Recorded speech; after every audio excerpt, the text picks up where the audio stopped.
కూర్చోండి.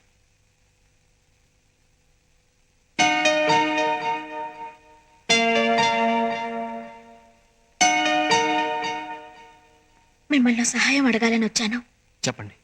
ఆయనకి బిజినెస్లో బాగా నష్టం వచ్చింది. ఫ్యాక్టరీ మూసేశారు.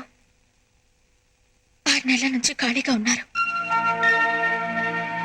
మీ షుగర్ ఫ్యాక్టరీకి మార్కెటింగ్ మేనేజర్ కావాలని పేపర్లో ఇచ్చిన ప్రకటన చూశాను. ఆ ఉద్యోగం మా ఆయనకిచ్చారంటే మాకెంతో మేలు చేసిన వారవుతారు. స్వప్న, నువ్వు వెళ్ళి ఆవిడ కాఫీ తీసుకురా. నా కంపెనీలో మీ వారు పనిచేయడం చిన్నతనంగా మీరు ఫీల్ అవ్వకపోతే నాకేం అభ్యంతరం లేదు. రేపే ఆఫీస్కి రమ్మనండి, అపాయింట్ చేస్తాను. థ్యాంక్స్. నాకు ఆఫీస్కి టైం అయింది, మీరు మాట్లాడుతూ ఉండండి. వస్తాను. నమస్తే.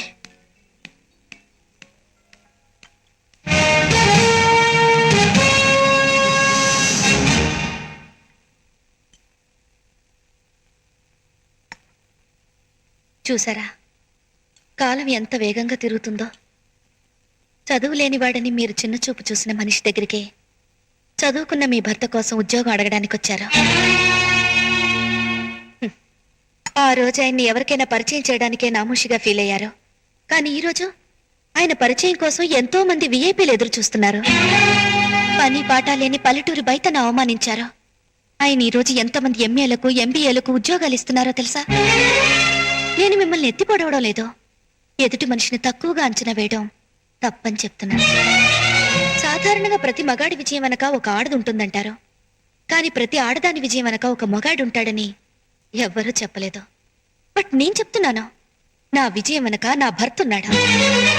ఇప్పుడు చెప్పండి, నేను చదువుకున్న మూర్ఖురాలా లేక మీరు చదువుకున్న మూర్ఖురాలా?